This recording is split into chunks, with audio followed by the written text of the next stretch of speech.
Soy Fernando Díaz Villanueva, hoy es 8 de abril de 2021 y esto es La Contracrónica.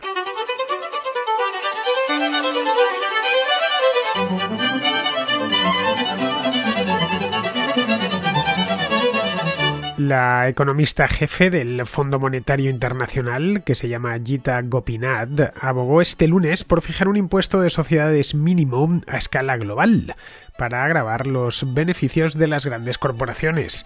Esto de un impuesto de sociedades mundial, mínimo por lo menos, una tasa mínima, no es algo nuevo. La propuesta la había hecho solo unos días antes, creo que fue el viernes pasado, Janet Yellen, que es la actual secretaria del Tesoro de Estados Unidos y exgobernadora de la Reserva Federal.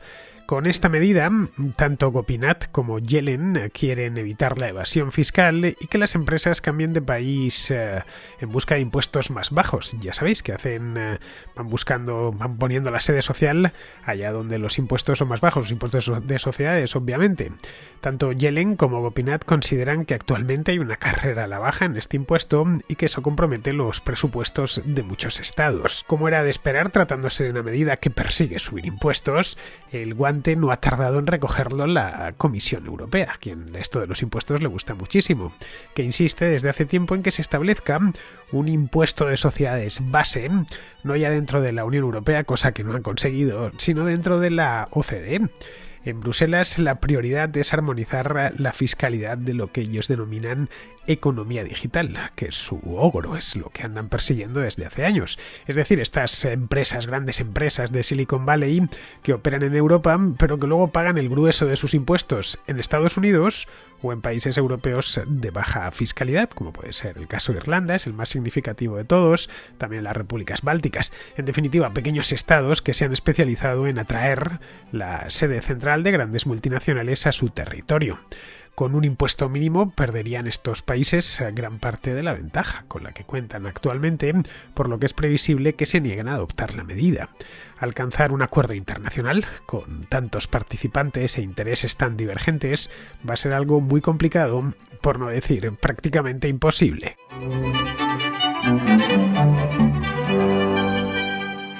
La fiscalidad corporativa es uno de los temas más espinosos de la política económica internacional, porque son muchos los actores que están envueltos en ella. Cada país tiene fija sus propios impuestos. A menudo tenemos que dentro de los propios países, las regiones, los estados federados, etcétera, también fijan sus propios impuestos. Por lo tanto, aquí hay demasiados actores que van más allá van a la escala infranacional. Es decir, no solo es poner de acuerdo a 200 países de todo el mundo, sino que además tienes que, dentro de esos países, bastante a menudo hay esquemas fiscales distintos dentro del propio país. Estados Unidos es un caso claro porque existe una fiscalía federal y luego, por otro lado, una fiscalidad estatal. En el caso de Europa, por ejemplo, España, que me cae bastante cerca, pues tenemos algo parecido, no tan radical, es cierto, ya nos gustaría, donde tenemos una fiscalidad nacional y luego las comunidades autónomas pueden ajustar levemente los impuestos en función de si quieren atraer población o directamente quieren expulsarla mediante el castigo fiscal.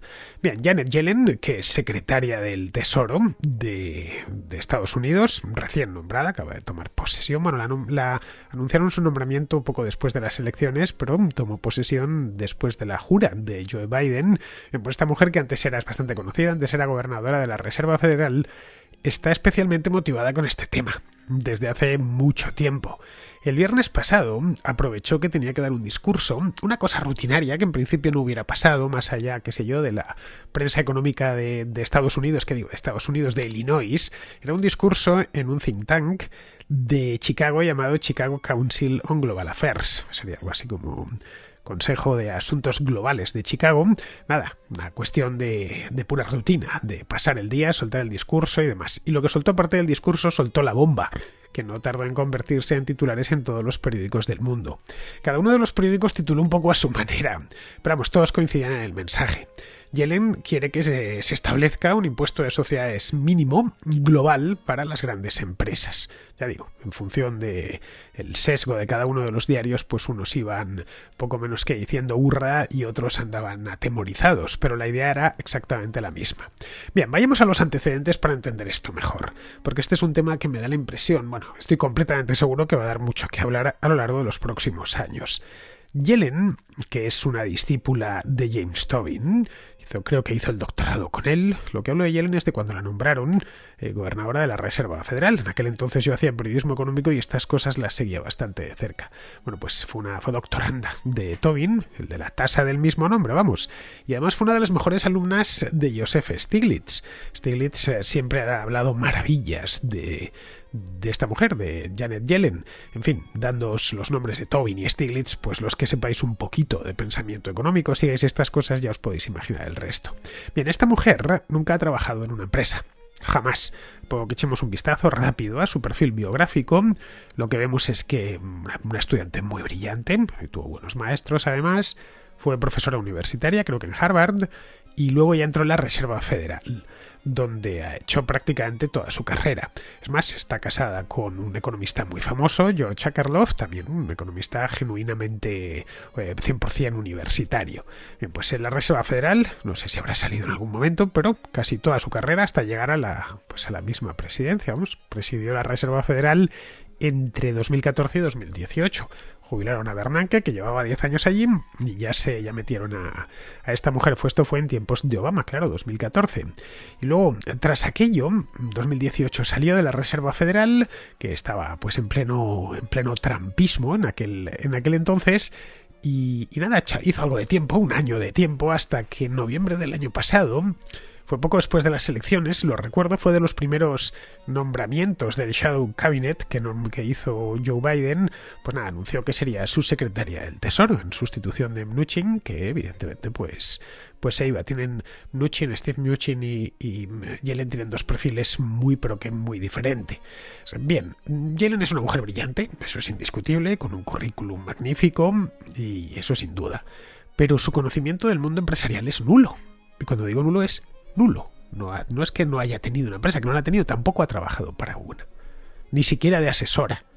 De modo que lo primero que habría que valorar aquí, y creo que esto es importante, es hasta qué punto una persona que lo desconoce todo de cómo funciona una empresa y cómo tiene que arreglárselas para crecer y para mantenerse con vida, puede ir dando lecciones de lo que está bien y lo que está mal respecto a las empresas. Es cuando menos un tanto arrogante. No veo yo a un empresario diciendo cómo lo que tienen que hacer, por ejemplo, los economistas de la Universidad de Harvard o los funcionarios de la Reserva Federal. Lo digo muy en serio. No estaría de más que en bancos centrales y ministerios de economía proliferasen más las personas que conocen de cerca la economía real. Sería algo francamente útil, porque así al menos al llegar a puestos de responsabilidad, y claro, muchos de ellos llegan a puestos de responsabilidad. Caray, Janet Yellen ha sido gobernadora de la FED y luego posteriormente secretaria del Tesoro. Yo creo que son los dos puestos de mayor responsabilidad política de Estados Unidos, lo que significa de mayor responsabilidad político-económica del mundo. Bien, pues cuando llegan a estos puestos, y ya los que les toca pues elaborar leyes, elaborar reglamentos, fijar impuestos, pues al menos lo harían con conocimiento del mecanismo, nada más de cómo funciona aquello. Ojo, no estoy diciendo nada escandaloso. Me podréis algunos decir, pero ¿cómo estás diciendo esto? Lo suyo es que sean buenos, que sepan economía. No basta. Evidentemente tienen que saber economía. No sé, la cartera de justicia la suelen ocupar juristas prestigiosos que han ejercido la abogacía y en ocasiones jueces incluso, que han ejercido la judicatura. La de sanidad bastante a menudo la ejercen médicos o científicos que tanto en la medicina o en la ciencia han tenido trabajos. La de obras públicas es común que haya ingenieros que han trabajado como ingenieros.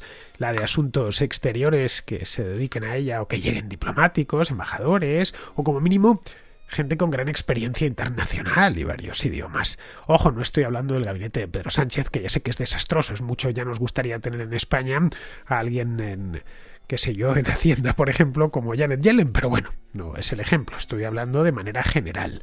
Pero curiosamente sucede lo contrario y cada vez más las Janet Yellen son más comunes, es decir, gente que viene de su Torre de Marfil y continúa en la Torre de Marfil, pero que en cambio su influjo legislativo es decisivo a la hora de definir cómo funciona la economía real, la de las empresas reales, que tienen que todos los días sobrevivir en el mercado.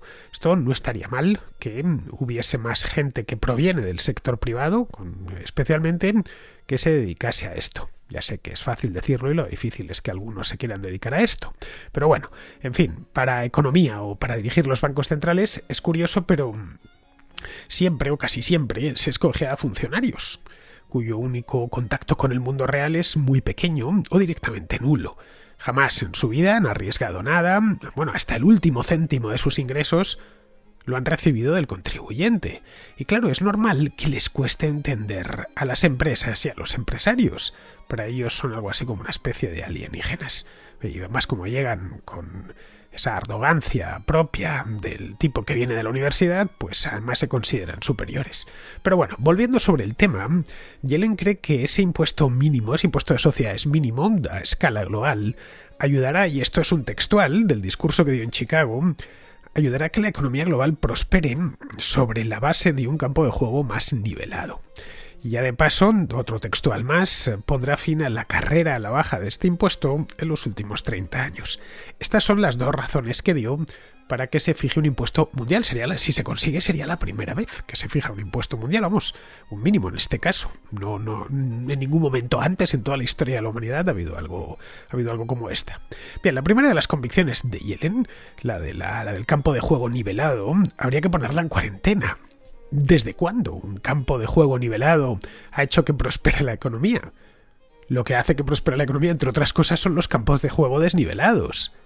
Bueno, en ese caso, en el caso de que los campos de juego nivelados hiciesen prosperar la economía y la hiciesen crecer, la Unión Soviética hubiese sido un auténtico paraíso económico. Y como bien sabemos, no lo fue en absoluto. Caray, había que esperar toda la mañana en muchos casos para adquirir, si es que se encontraba al final, una barra de pan. Eso no me parece un éxito ni demasiada prosperidad. En la URSS estaba todo niveladísimo. No era tan nivelado que se planificaba hasta la producción, la distribución, todo. Había un ministerio que empleaba millones de personas, que se llamaba Gosplan, para que todo estuviese perfectamente nivelado. Uno de los procesos, no el único, pero uno de los procesos que hace a la economía prosperar y a los países avanzar es la competencia, que es lo que quiere eliminar esta mujer. Tanto la interna entre sus agentes económicos, como la externa entre estados. Esto ha existido siempre. Cada uno se especializa en definitiva en lo que sabe hacer, lo que se le da bien hacer, lo que es en definitiva competitivo. Entre países la cosa no es muy diferente. Los más pequeños, con poco territorio, pocos recursos o directamente ninguno, pues que casi todo lo tienen que importar, porque el país es pequeño o está en un lugar perdido de la mano de Dios y no puede producir mucho, pues tiene que importar todo lo que consume, pero que en cambio tiene una población cualificada, pues han de atraer empresas. Y una manera de hacerlo, una de las mejores además, es bajarles los impuestos y suavizarles la regulación. ¿Cuánto?, os preguntaréis. Pues lo suficiente como para hacerlo atractivo en función de los impuestos que fijen los estados vecinos. Simplemente, para que veáis, la competencia transmite muchísima información. Si en lugar de pasarse la vida en un despacho de la Reserva Federal, que es esencialmente lo que ha hecho, Yellen hubiese dedicado unos años a trabajar en un banco, o en una compañía de seguros, o en una empresa cualquiera me vale. Esto lo hubiese visto con sus propios ojos y lo hubiese padecido, lo hubiese padecido en sus propias carnes y lo entendería a la perfección.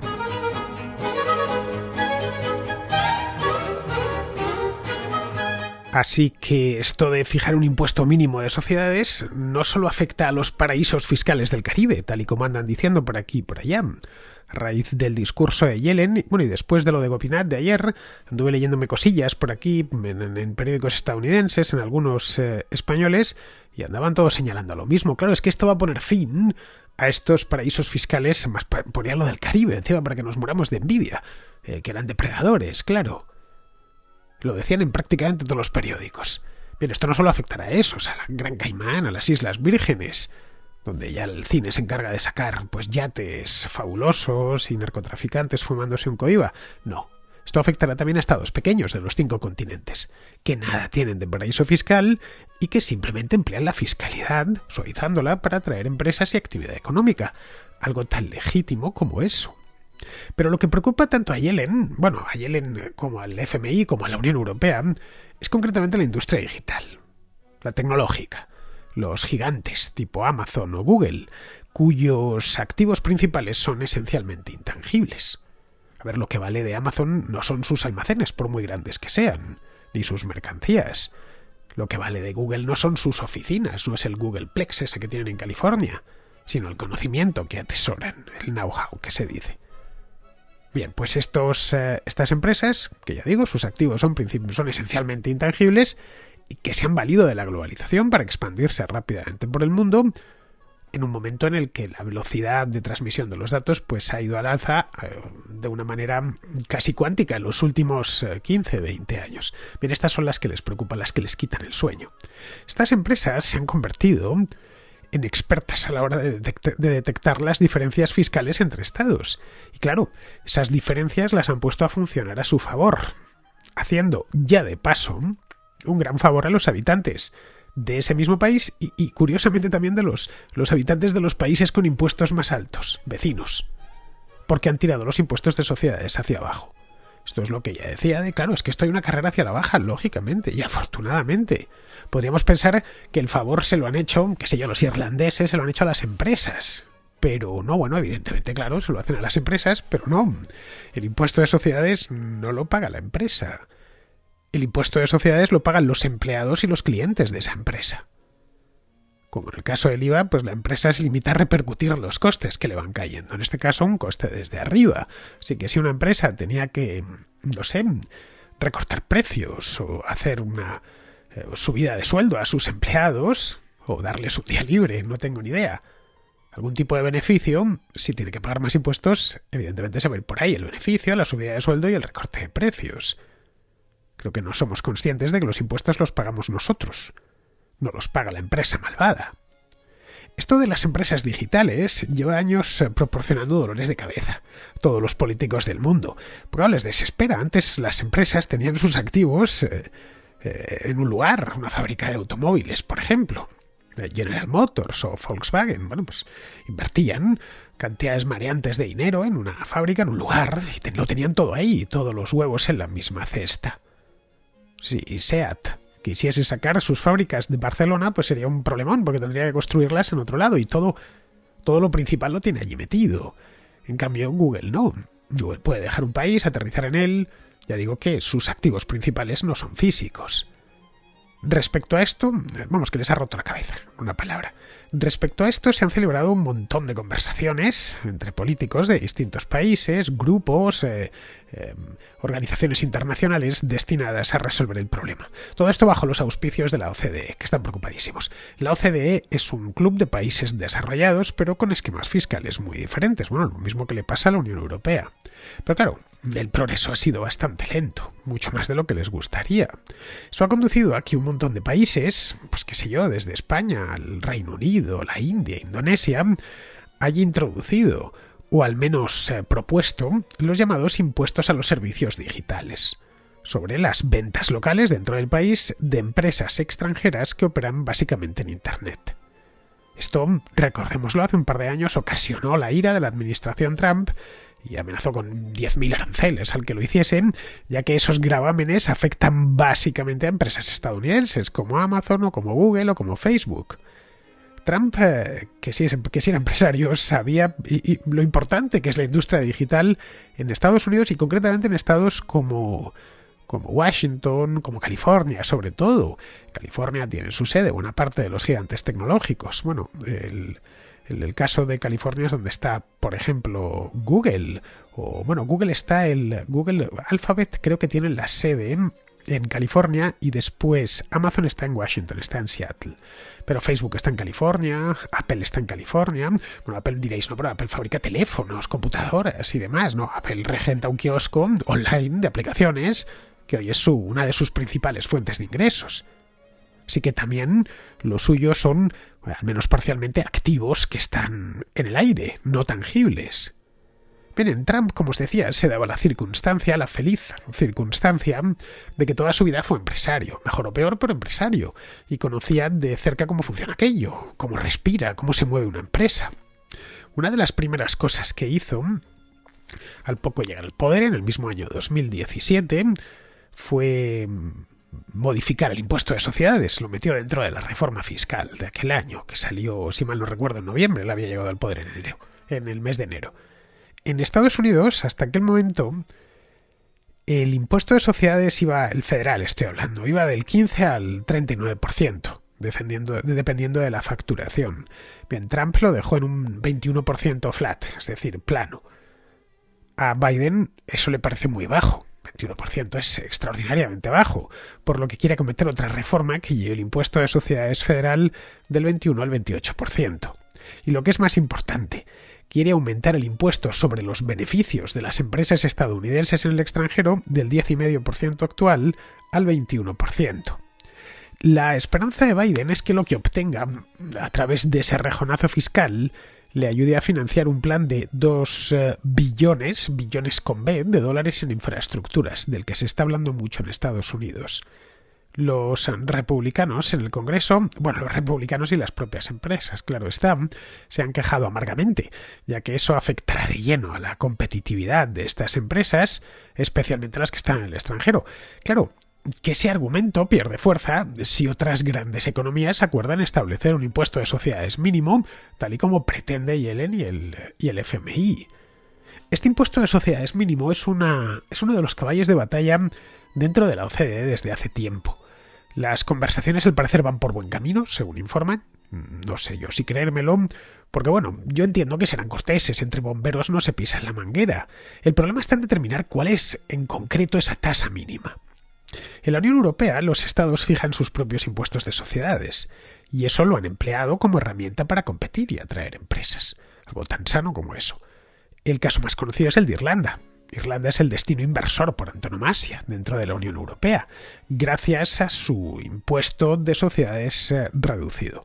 El país lleva años apoyándose en el capital extranjero para crear empleo y conseguir fuertes tasas de crecimiento, que ambas cosas las ha conseguido. En Irlanda el desempleo es minúsculo y el país crece mucho desde hace ya, pues tranquilamente 30 años, cuando hasta hace 30 años era lo contrario. Irlanda era un país pobre para los estándares europeos.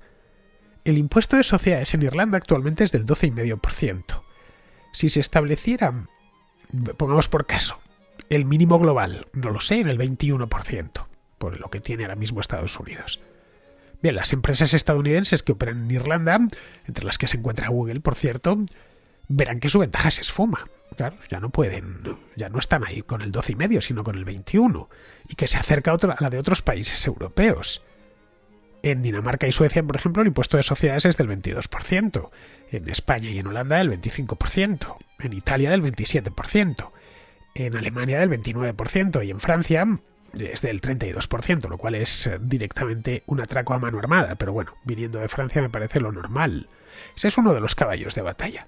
El otro caballo de batalla es cómo repartirse los impuestos sobre los beneficios en mercados donde una empresa tiene clientes y genera ingresos, pero carece de presencia física o su presencia física es minúscula. Esto es algo muy habitual en empresas como Facebook o Google, que con muy poquitos empleados atienden a grandes mercados, ya que, sus servidores y sus servicios centrales están en Estados Unidos y no tiene sentido empresarial duplicarlos en todos los países.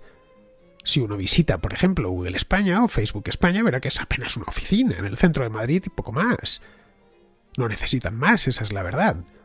Bien, pues ese es un hueso mucho más duro de roer, porque ahí quien se ve afectada es la hacienda estadounidense, que se beneficia de tener en su territorio la sede central de todos los grandes gigantes de Internet. El impuesto digital de servicios digitales surge de ahí mismo. Ya que lo pagas casi todo en Estados Unidos, pues te vamos a dar un mordisquito aquí con un impuesto especial. Estimamos cuánto dinero haces y ¡pum! Y pagas aquí. Los más optimistas, eso en Estados Unidos no gusta, por supuesto. Los más optimistas creen que se llegará a un acuerdo este mismo año. Yo personalmente no lo creo, sinceramente. No creo que sea posible porque son demasiados los que tienen que ponerse de acuerdo. La cuestión clave es la tasa en la que establecerán el mínimo global, porque claro, podría suceder que se quedase en el 12%, es decir, que se quedase la tasa irlandesa, y así nada cambiaría. De quererla situar por encima del 20%, se encontrarían con la oposición cerrada de la propia Irlanda y de otros países del este de Europa, como las repúblicas bálticas. Estonia y Letonia la tienen en el 20%, Lituania en el 15%. Polonia o la República Checa la tienen en el 19%. así que no sería de extrañar que la fijen en el mínimo irlandés. Luego, por otro lado, iría el impuesto digital de los servicios digitales, que ya han puesto en marcha en algunos lugares, como el Reino Unido, y que quiere tener listo cuanto antes la Unión Europea. Eso a Trump le parecía mal, pero es que Biden no ha cambiado de criterio, le sigue pareciendo mal. Ya ha anunciado que todo aquel que ponga impuestos locales a sus empresas tecnológicas sufrirá la ira de Washington con nuevos aranceles. No lo sé, quizá esto último les empuje a alcanzar un acuerdo antes, aunque sinceramente yo lo dudo.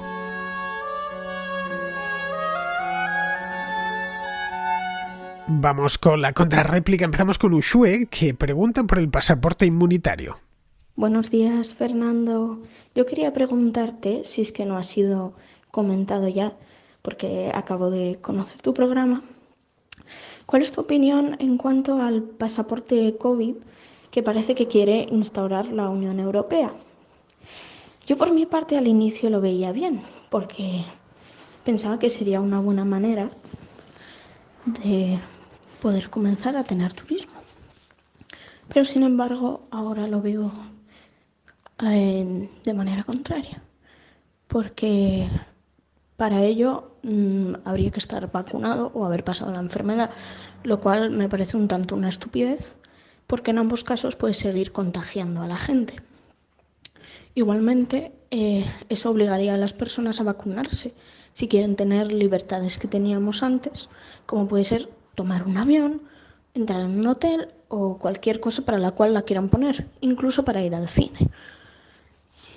Y no sé, me parece una manera de obligar sutilmente a la población a pasar por una vacunación que realmente no creo que se vacune absolutamente toda la población. Entonces me parece una idea un tanto estúpida. Bueno, ¿cuál es tu opinión? Supongo, Ushue, que cuando te han administrado la pauta completa de la vacuna, que no es mi caso, bueno, a mí ni la completa ni la parcial, no me han puesto nada, por una cuestión de edad y porque la cosa va lenta. Pero vamos, que supongo que cuando te han puesto toda la vacuna, que es de 2 dosis, en el caso de AstraZeneca o Pfizer y de una, en el caso de Johnson & Johnson, pues entiendo que te dan un papel a tu nombre y timbrado que te certifica que estás completamente vacunado. Eso debería ser el pasaporte COVID, no le demos más vueltas. Con eso ya deberías poder quitarte la mascarilla y moverte sin problemas donde creas conveniente, ya que las probabilidades de contagiarte y de contagiar a otros existen, pero son pequeñas.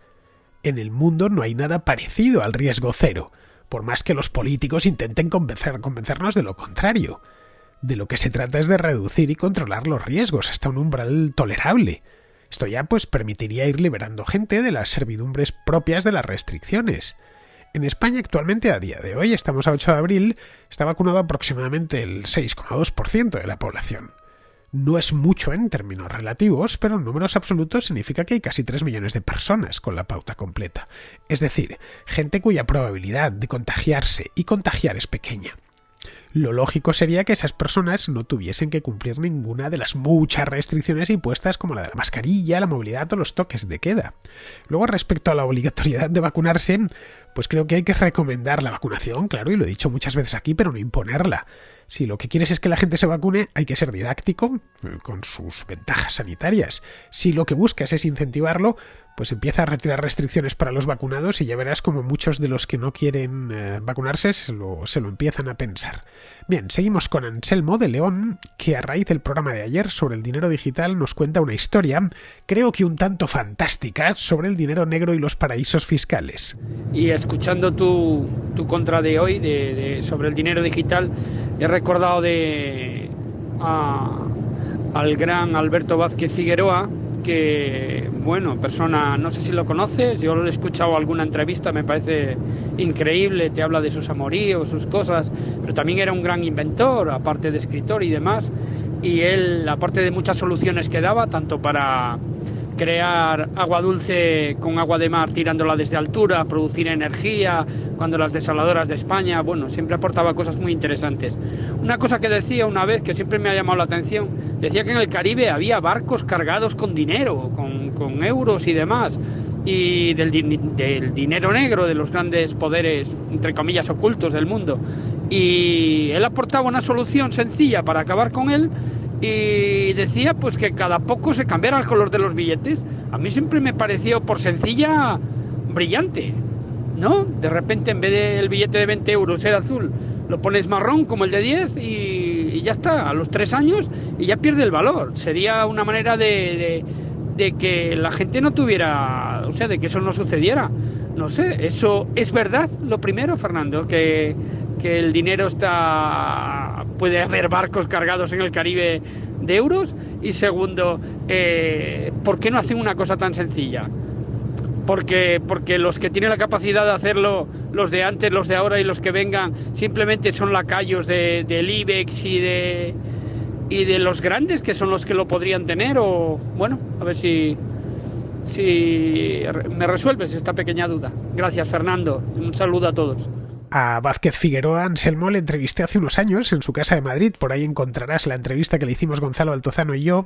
Y la verdad es que, aparte de un gran novelista, es un tipo apasionante, que tiene 1000 historias que contar. Pero bueno, esto que me cuentas de los barcos llenos de dinero en el Caribe me parece algo más propio de una de sus novelas que de la realidad. A ver, el dinero amonedado es solo una fracción, muy pequeña, por cierto, de la masa monetaria. La mayor parte del dinero son apuntes en cuenta, que se mueven entre bancos, empresas y personas. Cuando haces una transferencia o pagas con una tarjeta de crédito, no hay un tipo que recoge el dinero físicamente en tu banco y se lo lleva al banco de la persona a la que se lo has transferido. Caray, eso sería una locura, sería poco práctico. La calle estaría llena de tipos trasladando dinero de un sitio a otro.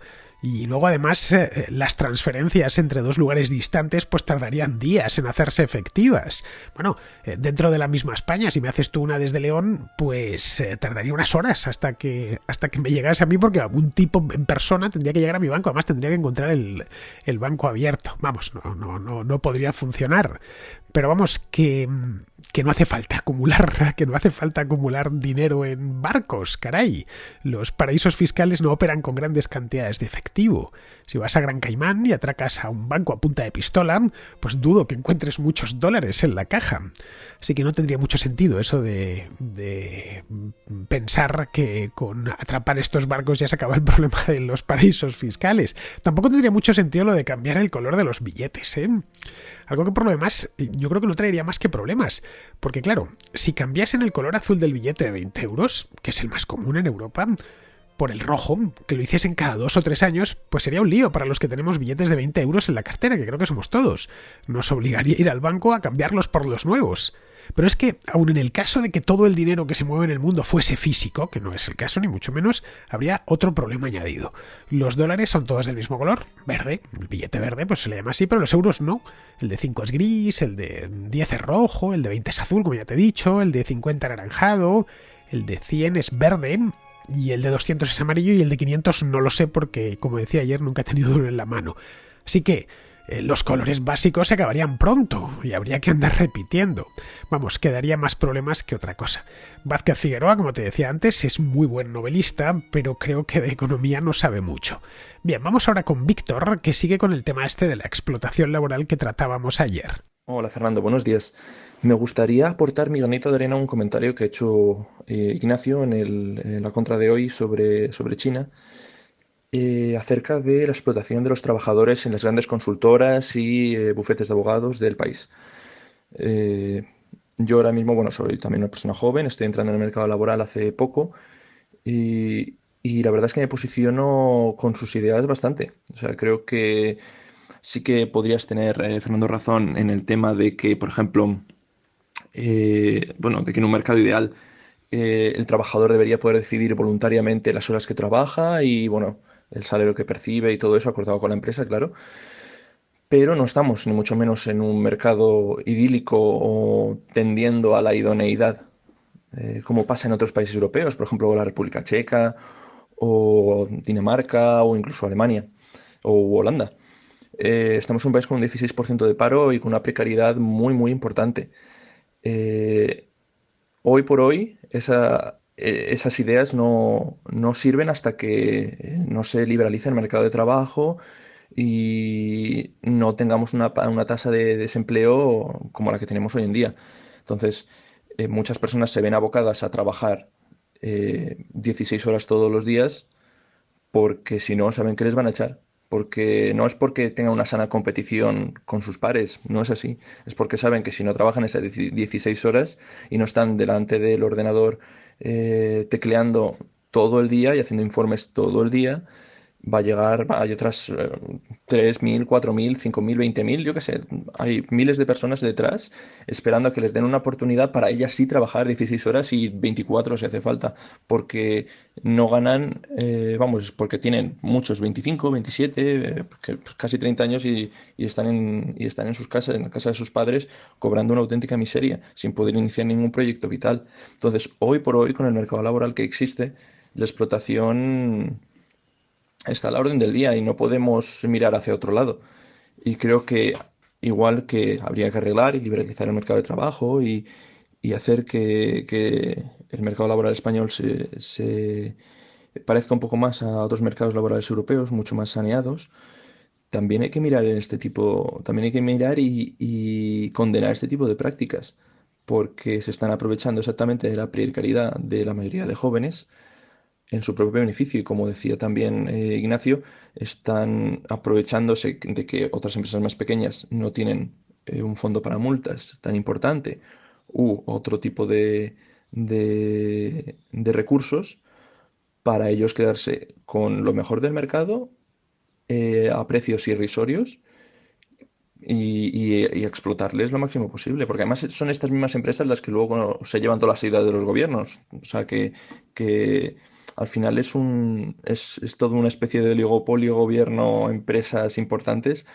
que es todo lo contrario al libre mercado que nos gustaría. Y esto se permite, entre otras cosas, precisamente por eso, por lo compinchados que está el gobierno con estas empresas. Entonces, sí, ojalá que todo el mundo pudiera elegir su jornada laboral y lo que quiere trabajar y lo que quiere ganar, pero no estamos en ese punto. Sinceramente, Víctor, me pregunto si realmente vivimos en el mismo país, de verdad te lo digo. Yo llevo más de 20 años trabajando, casi todos en España, así que el mercado laboral de aquí, en varias empresas, lo conozco bien y de primera mano. Por regla general, en España se trabaja las horas que marca la ley. Las grandes empresas lo cumplen a rajatabla porque la presión sindical está ahí y además hay inspecciones de trabajo. De verdad, yo no veo a los obreros de SEAT o a los de una cadena hotelera trabajando 16 horas, así por sistema, todos los días, y los empleados aguantando porque, claro, de lo contrario la empresa contratará a otros. Eso simplemente no es cierto. Quizá tu impresión, por lo que te han contado o lo has leído por ahí, pero no se ajusta a la realidad cotidiana de las empresas españolas. En las pequeñas y medianas empresas, que son la mayoría, hay más flexibilidad, porque están menos burocratizadas, claro. Pero vamos, que si vas a Corrugados Benítez, o que no sé si existirá, o a la tienda de la esquina, comprobarás que los empleados hacen esencialmente su horario. Quizá le echan alguna hora más, en periodos de pico de mucho trabajo, pero en los periodos que hay menos, pues esa hora se la quitan o la empresa se muestra más flexible, con permisos y días libres. El problema del mercado español no es el horario, el problema del mercado laboral español es que es demasiado rígido. La regulación y los sobrecostes que se cargan sobre cada empleado es de tal magnitud, que encarece mucho el factor trabajo, lo que inevitablemente provoca desempleo. En ciertas zonas del país, especialmente las del sur, las islas, la economía sumergida absorbe parte de ese desempleo. En otras son los subsidios. Lo que te aseguro es que el horario laboral no es un problema. La gente, por regla general, trabaja las horas que marca la ley y si hace alguna más, pues es porque quiere. Bien, vamos ahora con Luis de Viena, que nos cuenta cómo se está gestionando la pandemia en Austria. Y quería comentaros cómo se está administrando este problema en Viena, bueno, en Austria en general, porque en general creo que es una manera bastante brillante y en la cual creo que debería ser copiada en más sitios. Para empezar a decir que en cosas estoy de acuerdo y en cosas desacuerdo, y ahora os la comentaré. En primer lugar, quiero mencionar que aquí puedes hacerte test, esto es en Viena, ¿vale? En las otros Bundesland, en las otras zonas de Austria, depende un poco de la densidad de población, pero bueno, en Viena puedes hacerte test gratuitamente de antígenos todas las veces que quieras al día y todos los días que quieras, ¿vale? No hay ningún límite, yo puedo hacerme un test de antígenos todos los días. Hay una página web, yo reservo un slot y hay varios pabellones alrededor de Viena donde puedo ir y me hacen el test. Tarda 15 minutos y me dicen con cierta exactitud si tengo el contagio o no. Eso era hasta hace unas semanas. lo cual ya me parecía brillante, ¿vale? Pero ahora lo que han hecho es que están regalando, primero regalan test de antígenos, te regalan 4 test de antígenos al mes, que tú los puedes coger en una farmacia cualquiera y te los llevas a casa. Y luego ahora también lo que han implementado es test PCRs gratuitos. Tienes 4 PCRs gratuitos a la semana. Funciona de la siguiente manera. Tú vas a una tienda que se llama Vipa, que es una especie como de droguería, una cadena de droguerías aquí en Austria. Y tú en Vipa recoges un paquetito con 4 tests, son de saliva, de hacer gárgaras. Tú haces el test, que básicamente te echas un líquido en la boca, haces gárgaras y lo escupes en un vial. Te tienes que grabar el proceso y luego esto lo llevas a Vipa, a Vila, a bueno, una serie de supermercados que hay aquí en Austria. Lo llevas y con 24 horas te dan el resultado de la PCR, que como todos sabemos una PCR funciona mucho mejor que un test de antígenos. Y esto es, cada individuo tiene 4 PCRs a la semana gratuitas que se puede hacer sin ningún coste, nada, en absoluto.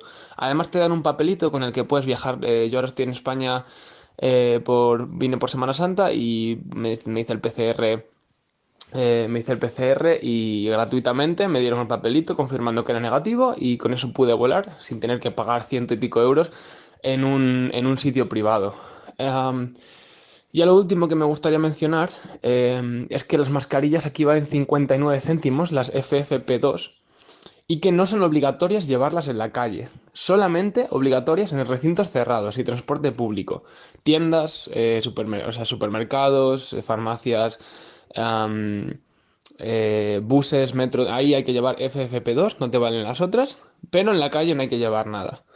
Y en general, si vemos la curva de contagios de Austria, la verdad que ha habido hubo un pico por ahí en noviembre, diciembre, creo, algo así, pero en general lo están llevando muy bien. Eh, Luego se respira mucha tranquilidad de la calle, se está muy, muy tranquilo. am, y bueno, eso es lo bueno. Lo malo es que los bares y los restaurantes y hoteles llevan cerrados, pues creo que desde noviembre, octubre, noviembre. No están permitidos abrir, solamente a domicilio y bueno, puedes tomar café para llevar.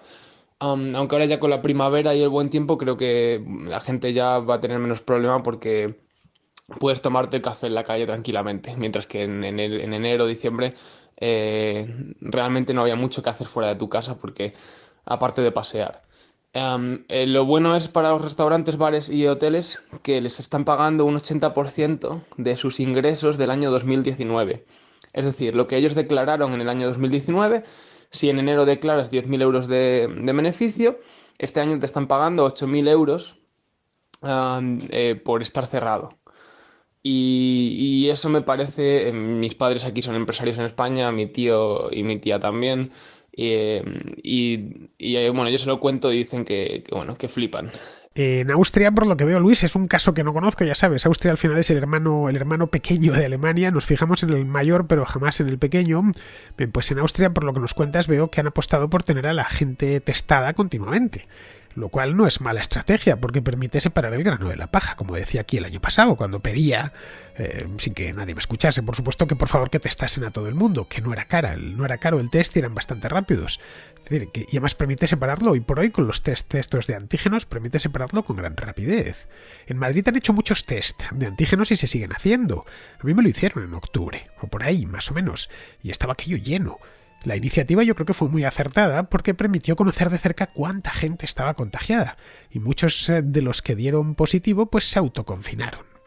Permitió también hacer las previsiones sanitarias oportunas, es decir, que bueno, que si detectas tantos positivos en una semana, pues puedes ya prever a partir de ahí que un porcentaje de los mismos acabará en el hospital y ya prepararte, ¿no? Pero vamos, mucha gente me consta que dio positivo sin saberlo, que era sintomático y se autoconfinó durante 15 días, y eso evitó nuevos contagios.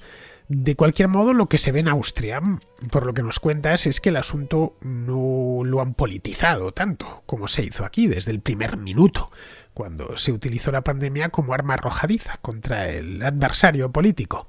Bueno, pues terminamos ya, vamos con Pizarro, que nos habla pues de esto del dinero digital en China. El dinero digital con supervisión estatal no es dinero, pues es un medio de pago aceptado por obligado y un depósito de valor nominal al servicio de los coyunturales intereses políticos. En Pekín no ven la hora de hacer realidad este absoluto control de toda su economía y de cada agente económico, es decir, de cada individuo, puesto que es una herramienta de control, de prohibición y de robo enormemente eficaz. El resto de gobiernos pueden verse tentados a seguirle el juego o esta senda de control, aunque puede que sus sociedades protesten y que sus monedas sean un refugio valioso ante el infernal yuan digital. Habrá que ir viendo cómo Estados Unidos y la Unión Europea, es decir, el dólar y el euro, se ven afectados por este yuan cepo y cómo afectará todo esto a las criptomonedas no fiscalizadas. El dinero es capacidad de decisión. El yuan digital es tiranía. Un gran saludo de Pizarro. Y con esto, queridos amigos, damos por concluida la contracrónica de hoy. Mañana habrá contrahistoria, como bien sabéis, así que allí os espero. Hasta mañana, amigos.